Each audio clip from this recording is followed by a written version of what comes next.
Afternoon, lads, and welcome back to the next episode of the Rugby League Rookies podcast. And I know this one says episode 10, you might be a little confused, but recently on Wednesday I went on the Chook chat live stream with Hainsey and we did a little live episode. Here is the full version of this episode, this time posted as a video. You can still watch the stream, so go support Hainsey and his channel, which the podcast was on, which is the Sydney Roosters Diehards. So yep, here's the full video of it here. Yeah, make sure to go and watch some of the stream version, or just go support them, please. But let's get into episode 10, kind of.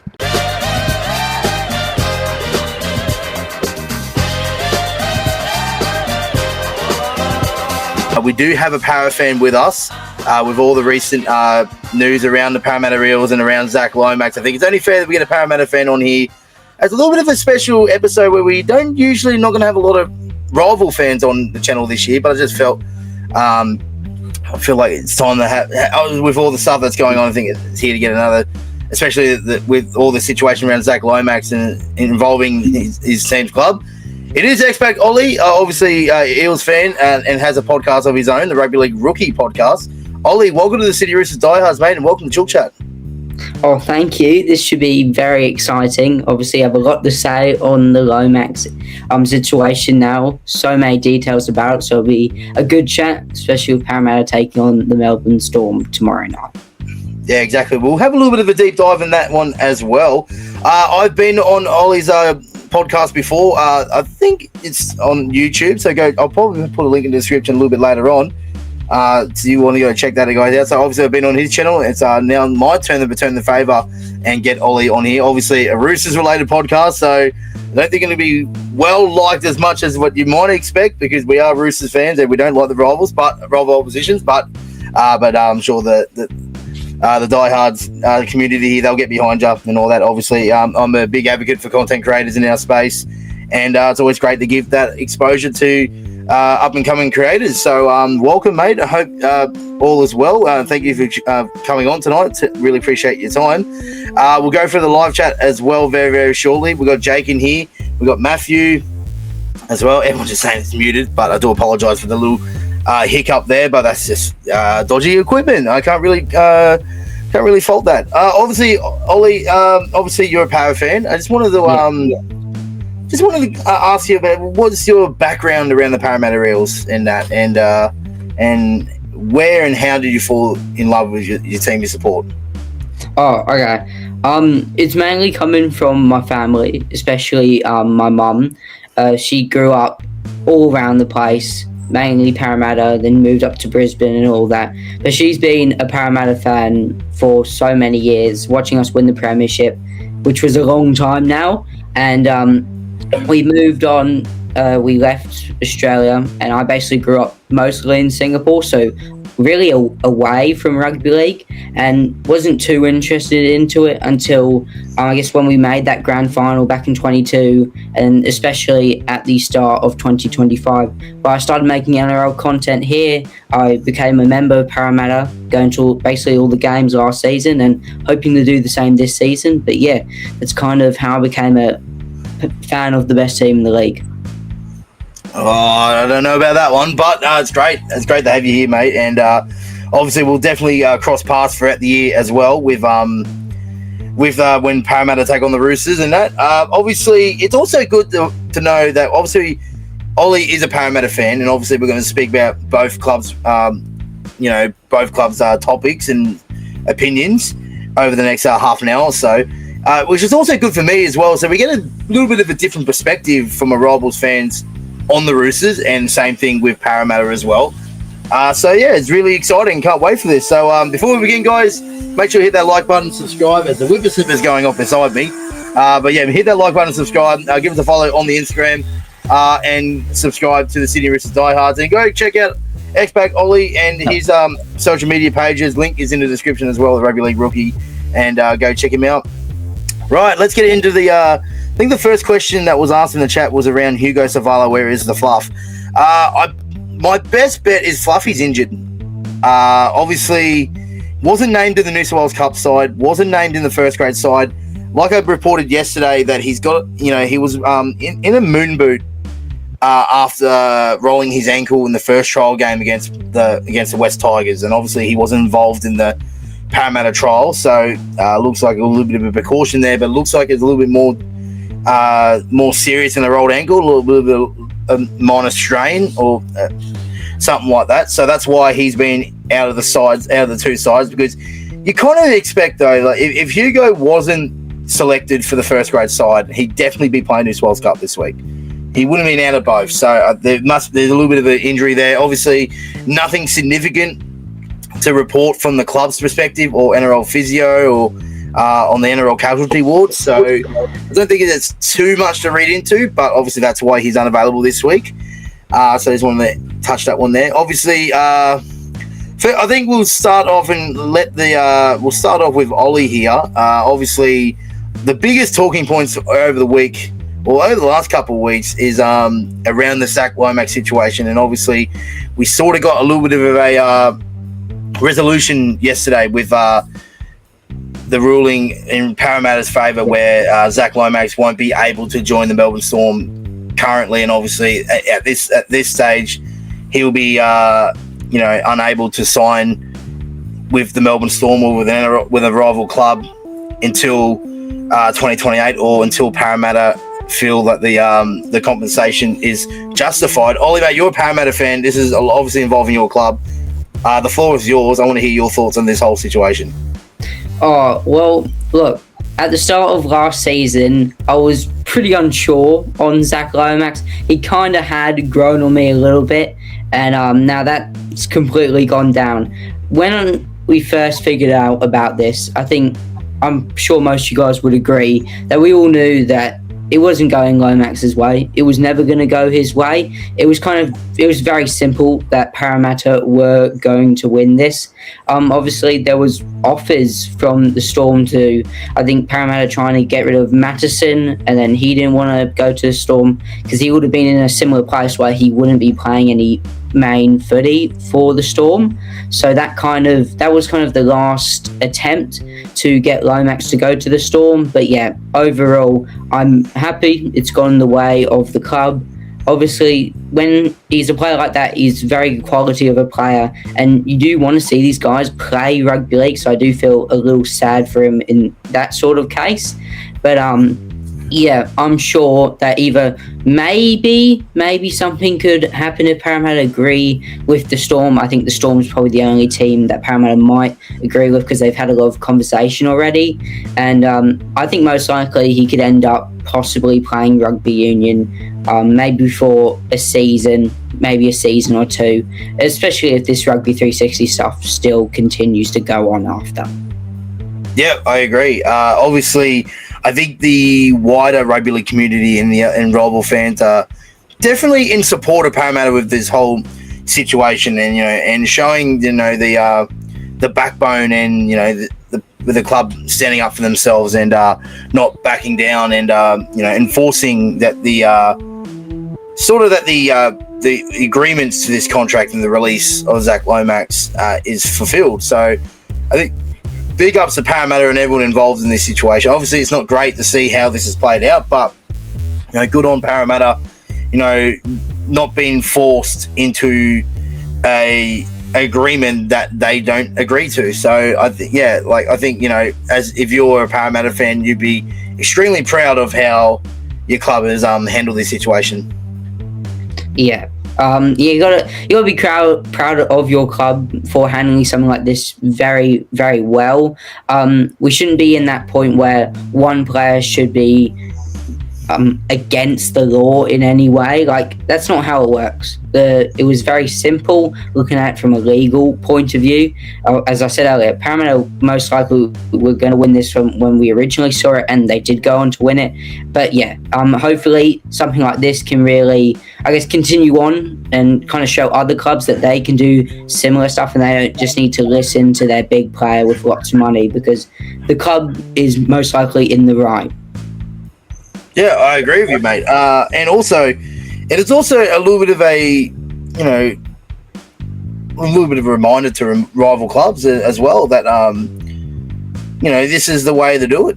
obviously you don't want to see it this way, but especially small, not the big clubs like us in Melbourne and Penrith and that, but like a club like Parramatta that haven't had success in recent times, have been up and down the ladder, and to have a little bit of backbone, and stand up to a club like Melbourne, it takes a lot of guts to do so, because it could easily just gone up in their faces here, and they easily could have just sort of retreat and give in to the Storm, but like they're stood strong, Parramatta, and at the end of the day they've got the decision they're after.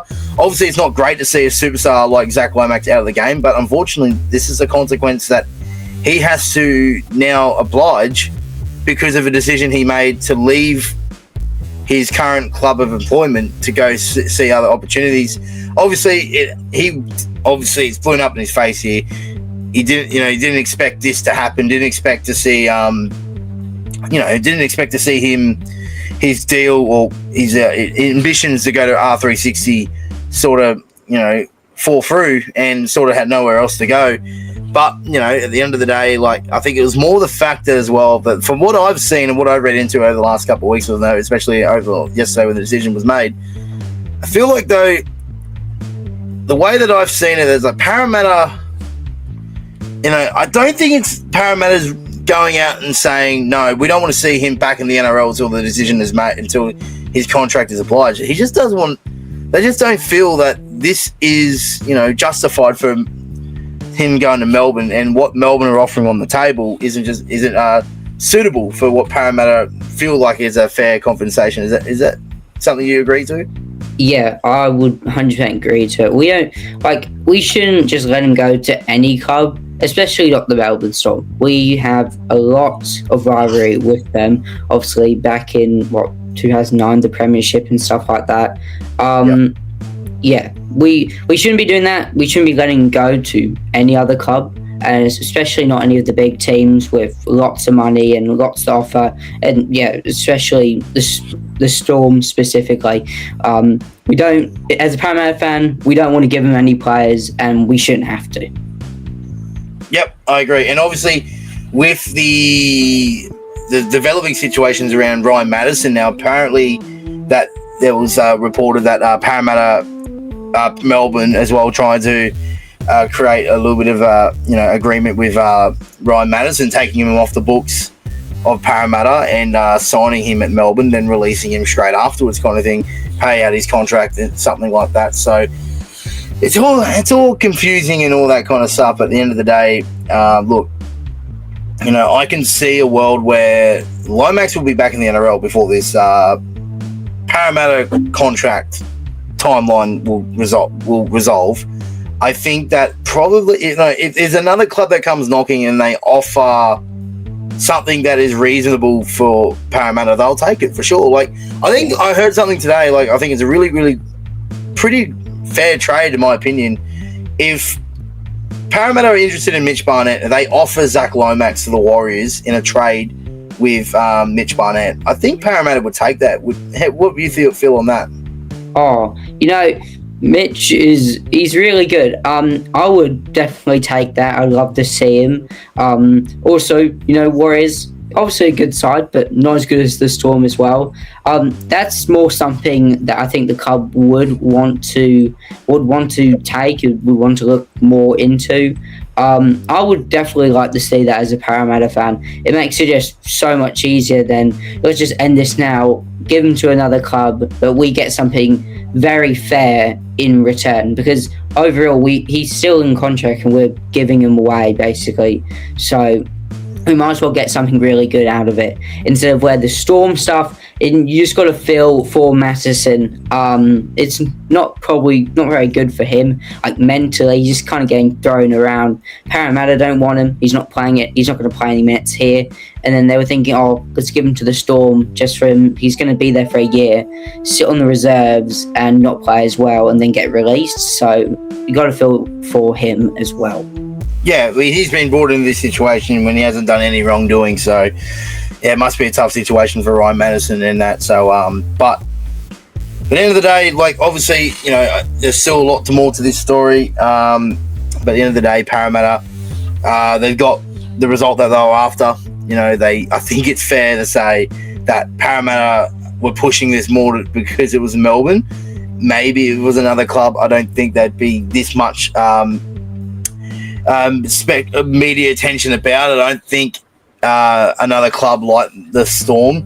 I think Melbourne were sort of trying to push the narrative here because they were a little bit of the trouble. Obviously, Ryan Pappenhausen is no longer at the club. Nelson, Xavier Coates is out for the first chunk of the season, so they were sort of in a little bit of a tough, tricky situation, Melbourne. So they're trying to get this Lomax deal over the line so they get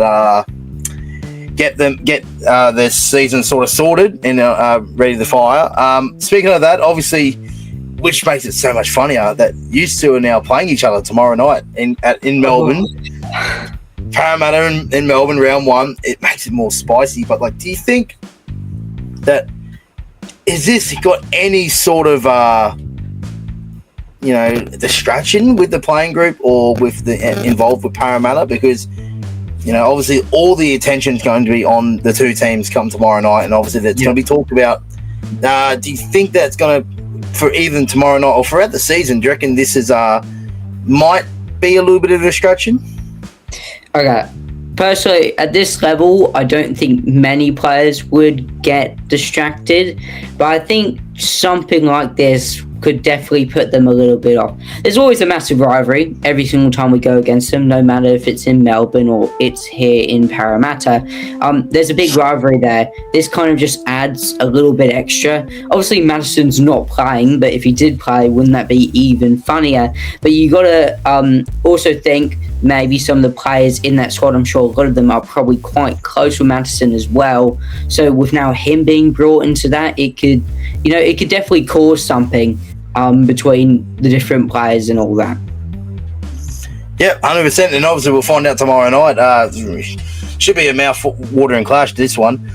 We'll turn our attention to some Roosters related issues here, some topics over the last week or so.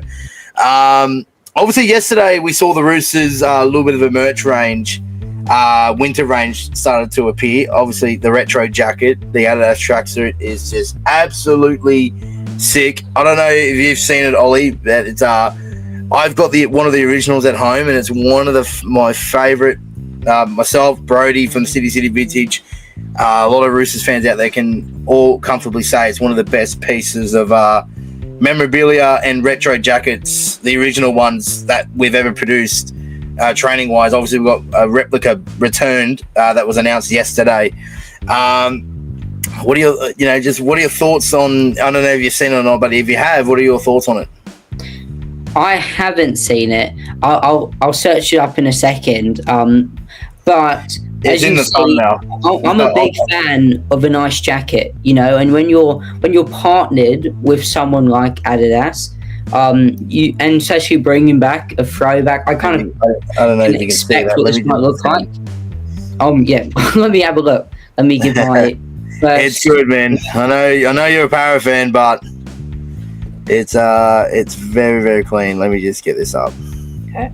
Big fan of a jacket. Oh wow, that is see that well. That's what you want. That's what you want from a that's what you want from a Roosters jacket. Yep. I think knowing Adidas, they are the best at stuff like that. But yeah, as you can see, big fan of the jacket. Got one on now. Parramatta one from last year. So yeah, I think they're some of the best stuff that we see from most NRL clubs every season. So it's good when an NRL club has a good jacket for people to wear in cold weather when we get later in the season as well. Yeah, 100%. Obviously, especially being in Sydney, it obviously although I do live in Brisbane, it does get cold in Brisbane. But obviously at Roosters games or Parra games or wherever we be, it can get cold in Sydney during the winter time. So having the winter range sorted, so you're nice and warm and cozy at games. It's very, very important. But it's such a great piece, and I was a big fan of it when it involved. Obviously, looking forward to this weekend. We take on the Roosters take on the Warriors in New Zealand on Friday. Ollie, like, what are your thoughts on with a lot of talk about the halves combination with DCE and Sam Walker as a rival? Obviously, we've had our fair say on it between the off season and throughout the year, but I think it's great that you're here, that we can get a different perspective from someone who's not a Roosters fan. I think it's, but yeah, so I really want to hear your thoughts on this halves combination. Do you like it or you don't like it? I'd like to hear your thoughts. I think every single person watching right now who's a Roosters fan, I'm guessing, will love my opinion on the Roosters for this season. I predicted the ladder for this season. It was actually like a couple months ago. I thought, let's do it really early. But then as soon as I was looking at that team, especially that halves pairing, I think you guys will win the minor premiership. I'm pretty confident on that. I think you guys have the team to do it. I think one thing is, will DCE succeed or will he flop? I think that might be one of the key points you guys got. But if he does very well in this first game in the next couple rounds, this could definitely be the best halves pairing we have seen in a long time. 100%. I think it just works perfectly. Yeah, man, I'm great to hear your thoughts from that. I'm really glad that you've had your say on that. Obviously, sort of realigning my point across over the last throughout the off season and that. Look, time will tell. Obviously, our first look will be Friday night, a full game of them two playing. It's going to be very, very interesting to see how it goes. But yeah, a lot of optimism and really excited for the year ahead. Obviously, about you, turning attention to you boys. Obviously, we mentioned that you guys taking on the Melbourne Storm tomorrow. But in the season as a whole, Parramatta, a lot of promising signs last year towards the back end. Obviously, you did win the preseason challenge, so some good trial form. You did beat us. I have you definitely fighting for the top 8. There is potential there for Parramatta. Where do you see yourselves finishing this year? Okay, as much as I like to say, we'll make top 4, we'll make minor premiership, I think this year, if we don't make top 8, it will be incredibly disappointing. And I know there are like 15 out of 17 teams who I think can make the top 8 this season. That's how close it is, especially for those 6, 7 and 8 spots in the top 8. I think we'll get around one of those, maybe 6th, if very best. I would say around 7th or 8th is where we're going to finish. But yeah, we've got a good team. When Addo gets fit again, obviously he's injured at the moment. Yeah, he'll be key. Simonson on the other wing. I said as soon as the Lomax stuff came out, I thought he was going to be the man. And for this first game, he looks like he will be the man. And hopefully that will continue throughout the season, because he was very good last season. And the final thing I'll say, this season's going to be a good one. If we continue on that form that we had at the end of the season, beating Brisbane at Suncorp and all that, we beat you guys at Combank. I think, genuinely, at that point of time, we were like basically undefeatable. For some reason, we were so good at the end of the season. If we can have a season, something like that throughout the season, yeah, it could be a very promising one for us.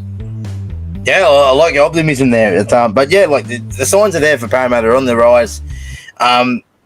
I think as well, like, I know, the start of the season last year for Parramatta was disappointing, but, you can tell how patient everyone was with Jason Ryles. And I think Jason Ryles is a great fit for you guys.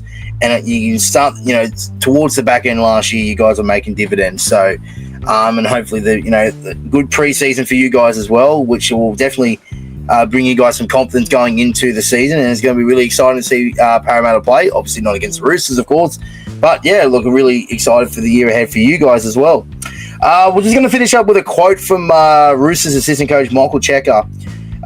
This was found out today. I saw it on the NRL Online website. This is really the first time I've been an assistant coach. It's been a huge learning curve, which has been unreal. It's great for me being a head coach all my career to understand exactly what I want from my assistants, and therefore I'm in a great position to be able to become really worthwhile. Obviously, I'm just. Are you sort of aware of Michael Checker and what he's done in the past, Ollie? Because obviously, I haven't been. Obviously you're quite young, so compared to me, but like, I'm sure you're aware around the rugby union setup. Yeah. I know a little. Yeah, so obviously, I've got an idea, basically. yeah. So obviously, coached the Wallabies, Argentina in as well. So he's definitely very smart rugby league mind. But yeah, what are your thoughts on Michael Checker being assistant coach of the Roosters? Well, I think it's good. You know, I think we'll definitely start to see even more of a kind of crossover, which we are starting to see with players and coaches between union and league. Obviously, one of your star players last season, Mark Nawangawitawase, came from the Wallabies as well. So I think it's always good when you can bring a coach from union, someone who has experience at one of the top teams in union as well, at the Wallabies and at Argentina. It's just going to make the Roosters better, and he'll be able to bring a new kind of side of the game and do something different, I guess, with different players and that. And I think overall it will work. I think a lot of things are going to work very well this season for the Roosters. Yeah, I like that. I like that a lot. I think it's also to know that Trent Robinson as a coach, he loves having different perspectives and opinions on things. Even in the past, we've got in our coaching staff this year, we've got Nick Davis, who was a famous Sydney Swans player. We had last year in stages Johnny Longmire, who was the former premiership winning coach with the Sydney Swans. Even at the start of the year, he was in the dressing rooms of the Australian cricket team with Pat Cummins and Travis Head there. Obviously, our academy and junior pathways have sort of been based on FC Barcelona, and he's a really sharp mind, Robbo, and Robbo always loves to have different perspectives and opinions from different people on all sorts of styles and on all parts of sport. So it's really, really cool to have that different perspective as well, especially coming from a rugby coach as well. So how he described it with how he was a coach, a head coach most of his time, and sort of bring it, have that what he wants as a head coach, what his assistant coach he wants to be, or what his assistant coach wanted him to be. He wants to replicate that for Robbo. He wants to replicate what he wants, as he expects as a head coach, what his assistant coaches want him to be. Same thing now will apply. He wants to be that perfect assistant coach for Robbo and have that, that sort of, experience and all that kind of stuff. Would you agree? Yeah, 100% would agree. Robbo is definitely open-minded. He will want coaches who have different opinions and different views, and the stuff with union will work. As someone, I've watched union quite a lot recently over the last year. I'm literally about to start my first season of rugby union at school. So, I'm full into the union at the moment, and I have been for a while. Rugby league always on top. But yeah, with new perspectives from a slightly similar version of the game, you can say it will just be more positives for any club, if that's for the Roosters or maybe any other team who possibly thinks, let's do something similar. Yep, 100%. I agree with you.